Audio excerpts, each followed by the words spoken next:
പേടിച്ചിട്ട് റിട്ടേൺ പോയി നോക്കിയോളൂ. ഇതിൻ്റെ ഉള്ളിൽ പല സ്ഥലങ്ങൾക്കുള്ള വഴികളൊക്കെ ഉണ്ടെന്നുള്ളതാണ് പറയപ്പെടുന്നത് കേട്ടോ. റൂമറുകളാണ്.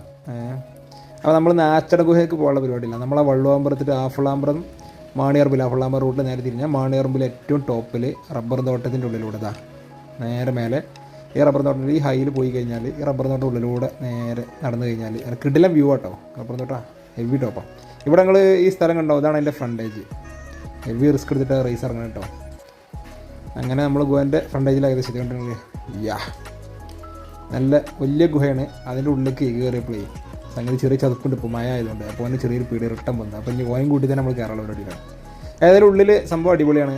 ഇത് നല്ല ഏരിയ ഉണ്ട്. ഉള്ളിൽ ചെറിയ ചെറിയ കുഴികളൊക്കെ ഉണ്ട്. ഇവിടെ എനിക്ക് തോന്നുന്നു വെള്ളക്കുപ്പി പാട്ട ഐറ്റംസുകളൊക്കെ ഒരുപാടുണ്ട്.